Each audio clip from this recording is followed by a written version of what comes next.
Assalamualaikum warahmatullahi wabarakatuh. Azuna kiram, ashabu konatu Majelis Ulama Indonesia sadoko dimulakum nasroh. Al-khobaru waki bimalifikasi halian. Makum sofa mafuzusina manitifikasi fil akhbari minha. Mengawali berita pada hari ini, Lembaga Dakwah Kampus Al-Ghazali Institut Bisnis Muhammadiyah Bekasi menggelar serah terima jabatan pada Ahad 10 Maret 2024 dari pengurus periode 2023 hingga 2024 kepada pengurus periode 2024 hingga 2025 bertempat di Auditorium Abdul Malik Fajar Kampus 2 IBM Bekasi.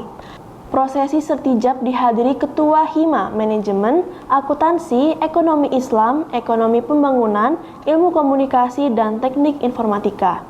Ketua Umum LDK periode 2023-2024, Muhammad Fahri Hidayat dari Prodi Ikom mengungkapkan setelah mengakhiri kepengurusannya cukup lega.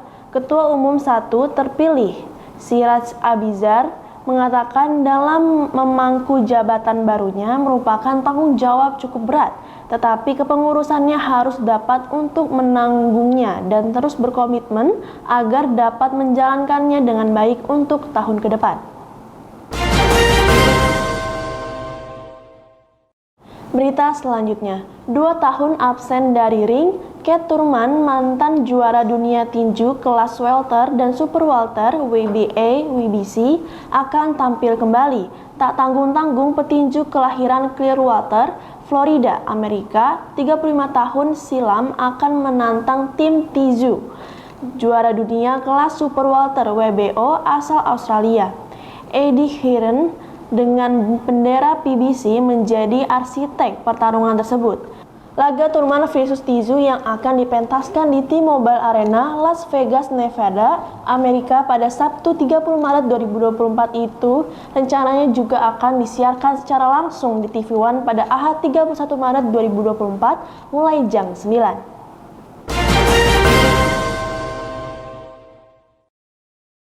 Berita selanjutnya dilansir oleh Radar Bekasi. Polisi mengungkap SNF umur 26, ibu muda yang menjadi tersangka pembunuhan anaknya, AAM, umur 5 tahun, di wilayah Kelurahan Harapan Baru, Kecamatan Bekasi Utara, Kota Bekasi.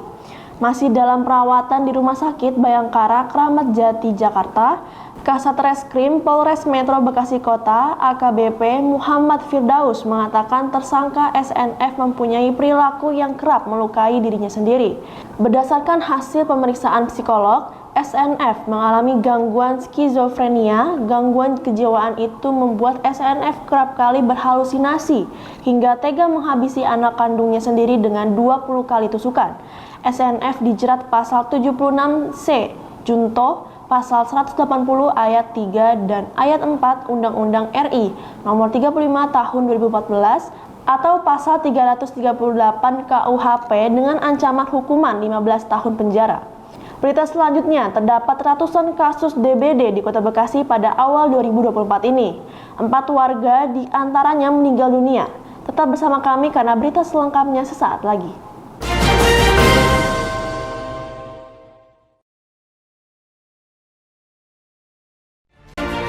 Akhirnya menjadi mualaf setelah sekian lama melakoni hidup sebagai seorang Buddha. Adalah Kiai Haji Jamalul Lail yang juga salah satu ketua MUI Kota Bekasi yang mengislamkan Nasasi Yasuki dengan bacaan syahadat. Kemudian ditutup dengan doa.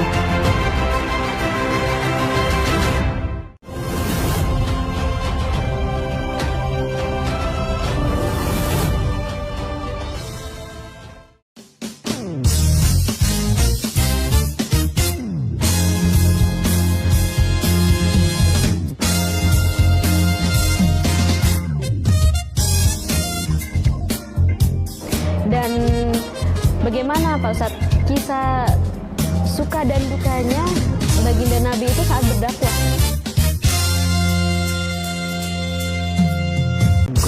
Tapi bagaimana berduka seorang muslim yang baik itu berbeda dengan berdukanya orang-orang yang tidak beriman gitu.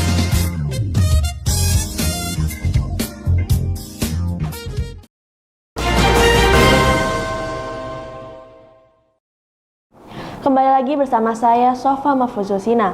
Berita selanjutnya dilansir oleh Radar Bekasi. Terdapat ratusan kasus DBD di Kota Bekasi pada awal 2024 ini. 4 warga diantaranya meninggal dunia. Catatan Kementerian Kesehatan, Kemenkes, juga mencatat adanya kenaikan angka kasus di awal tahun. Tingginya angka kasus ini berkaitan dengan meningkatnya curah hujan. Sampai dengan awal Maret kemarin, terdapat 383 kasus DBD di Kota Bekasi. Sebaran kasus paling banyak ada di wilayah Kecamatan Jatiasi dengan 101 kasus, disusul Bantar Gebang dengan 56 kasus, dan Jati Sampurna 38 kasus.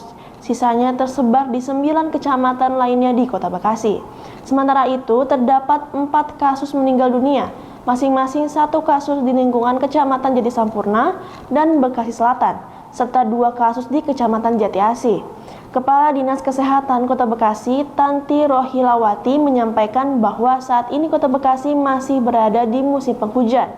Pada saat-saat seperti ini, salah satu penyakit yang mesti diantisipasi adalah DBD, meskipun jumlahnya tersebut tidak lebih besar dibandingkan tahun lalu pada periode yang sama.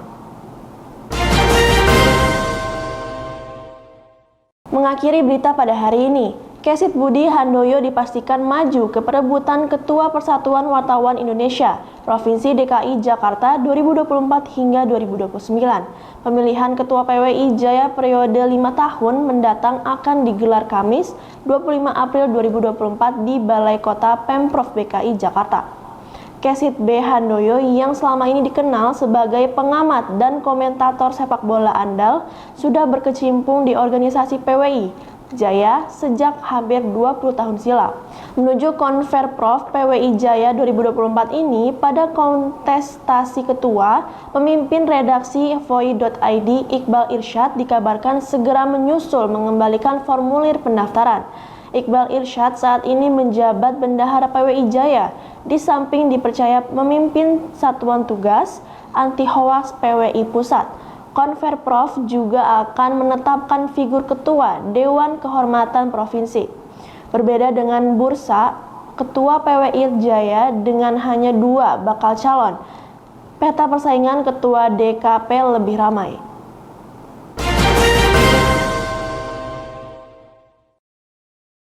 And that was the news for today. Stay tuned Bekasi City in the news, aktual and up to date. I'm Sofa Mahfuzosina. See you in the next time. Wassalamualaikum warahmatullahi wabarakatuh.